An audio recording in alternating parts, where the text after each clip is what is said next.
हर साल जब आषाढ़ मास की शुक्ल पक्ष की द्वितीय तिथि आती है, तो नगर की गलियां जैसे स्वर्ग में बदल जाती है। धूप, बारिश, भीड़, सब कुछ फीका सा लगने लगता है जब रथ यात्रा के दौरान जय जगन्नाथ के जयकारे गूंजते हैं। यह कोई सामान्य जुलूस नहीं होता, यह ईश्वर के स्वयं पृथ्वी पर चलने का पर्व होता है।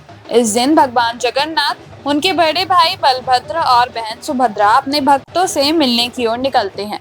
वे अपने भव्य रथों पर सवार होकर नगर भ्रमण करते हैं, मानो कह रहे हो कि तुम मंदिर नहीं आ सकते, तो मैं स्वयं तुम्हारे पास आ गया हूँ। भगवान जगन्नाथ को विष्णु का अवतार माना जाता है। इस यात्रा का उल्लेख 12वीं सदी से मिलता है, जब गंगा वंश के राजा अंतवर्मन चुंड गगन से श्री मंदिर का निर्माण कराया गया था।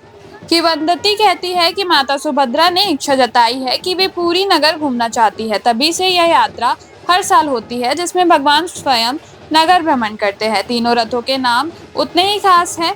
नंदी घोष भगवान जगन्नाथ का रथ, ताल ध्वज भगवान बलभद्र का रथ और दर्पल दलन देवी सुभद्रा का रथ। इन रथों को हजारों भक्त मिलकर खींचते हैं और ऐसा माना जाता है कि जो इस रथ की रस्सी को खींचते हैं उसे जन्मों का पुण्य प्राप्त होता है। यह यात्रा मेले जैसा दृश्य प्रस्तुत करता है। हजारों की भीड़, रंग बिरंगे वस्त्र, भजन कीर्तन, बाजे गाजे और उत्साह की लहरें।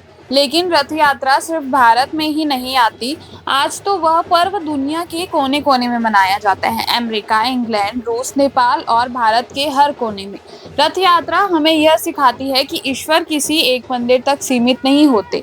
वे उन लोगों के पास भी आते हैं जो उनके पास नहीं आ सकते। वे हमें अपनापन, समर्पण और समापन का पाठ पढ़ाते हैं। इस यात्रा में ना कोई ऊंच नीच होता है, न जाति पाति। सभी एक साथ रथ खींचते हैं जैसे भगवान सबके हैं। रथ यात्रा केवल एक पर्व नहीं है, यह चलती फिरती भक्ति है, एक संपूर्ण जीवन दर्शन। इसमें भगवान नहीं, भक्तों की भावनाएं चलती है और इसीलिए जब रथ खींचता है तो केवल भगवान ही नहीं चलते, साथ में चलता है एक संपूर्ण भारत का दिल। जब रथ के पहिए घूमते हैं तब ऐसा लगता है मानो समय भी रुककर भगवान की इस यात्रा को निहार रहा हो। ढोल नगाड़ों की थाप के बीच जब भक्त जय जगन्नाथ बोलते हैं तो आवाज सिर्फ ना कानों में गूंजती है, बल्कि आत्माओं में गूंजती है। और शायद यही रथ यात्रा की सबसे बड़ी सुंदरता है। भगवान रथ पर सवार होकर हमें याद दिलाने आते हैं कि मैं सिर्फ मंदिरों में नहीं रहता, मैं वहां हूँ जहाँ सच्ची श्रद्धा और निसंकल्प प्रेम है।